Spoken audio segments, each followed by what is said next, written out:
Hi, it's Steve. Today we'd like to show you how to change the drive pulley on your front load washer. This is a really easy job. Let me show you how we do it. Now to do this repair, we will need complete access to the back of the washer. So the first thing we'll need to do is to unplug it. We'll also need to turn off the inlet water supply, remove both fill hoses from the fill valve, and also disconnect the drain hose.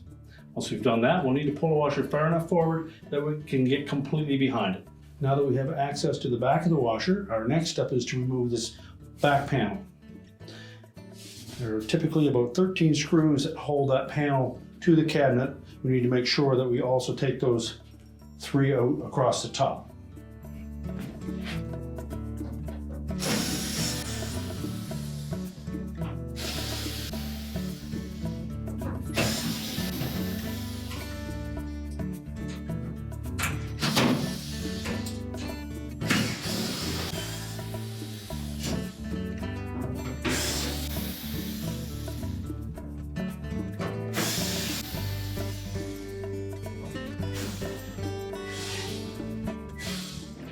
Now that we've removed all those screws, we want to make sure that we left the screws where those little notched out portions are on each side of that back panel. There's 2 on each side. Those screws hold these support brackets in place, so they need to stay there. Now, if the little inserts where the shipping bolts have been installed on your washer, you need to remove those as well. So just lift up on the outside edge of them, pull them towards you, and they'll lift off.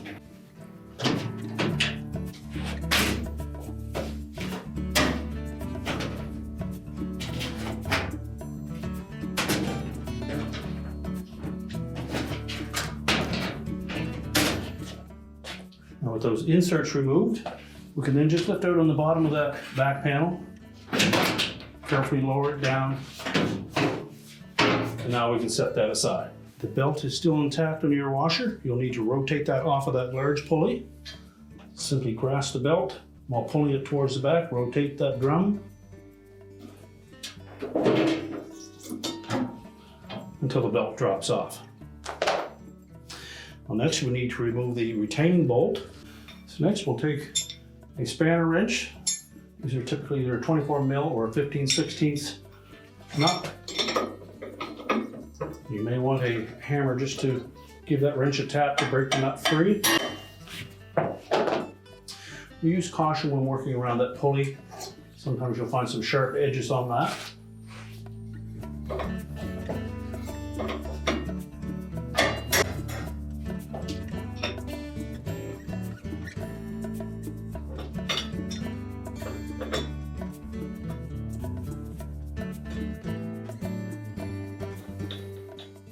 Remove that retaining nut and just grasp that pulley, rock it back and forth until we can slide it off of the drum shaft. We can discard the old one, make sure there are no burrs on the inner edge of that hub. Slide that fully onto the shaft. Then we'll clean up those threads, and we suggest that you do use some type of a thread locker on those. So next we'll put a couple of drops of thread locker and then thread that bolt back on.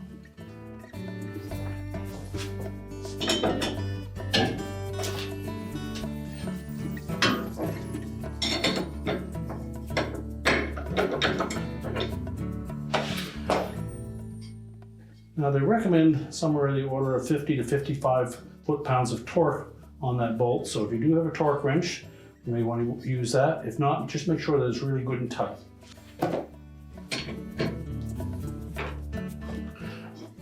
We'll just put a little wedge in there to keep that pulley from moving.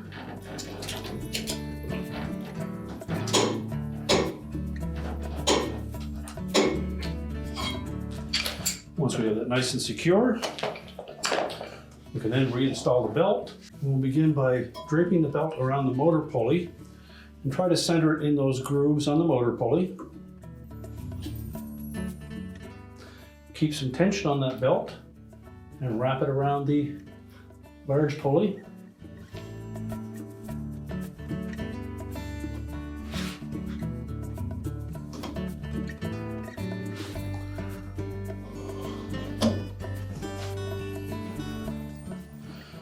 next we'll try to center that belt on the large pulley as best we can. There's typically 1 or 2 extra grooves on the motor pulley that will allow us to move the belt forward or backwards. So move it to the closest position we can on that motor pulley to help center the belt on the large pulley. And once we've done that, we're now ready to put the back panel on. And we'll start by tucking the top edge of that panel in underneath that top panel.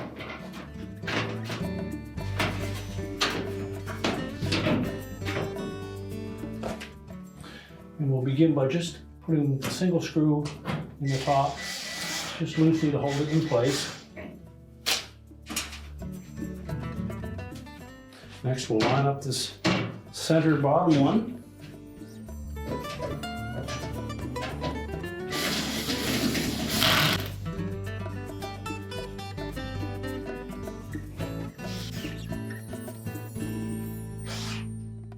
Once we have the top screws and the 2 center ones in place, we'll go ahead and put the side ones in.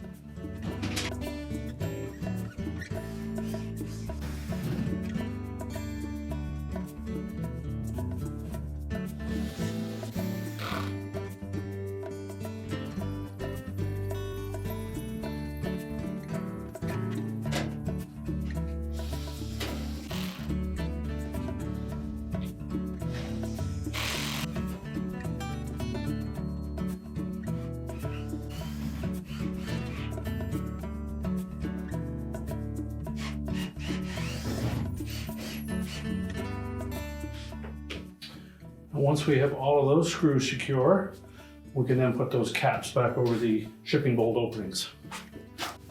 So if we look at the back side of those, you'll note that there is a U-shaped clip with a couple of ridges on it. We're going to drop that into the round opening, push it sideways to lock it into place.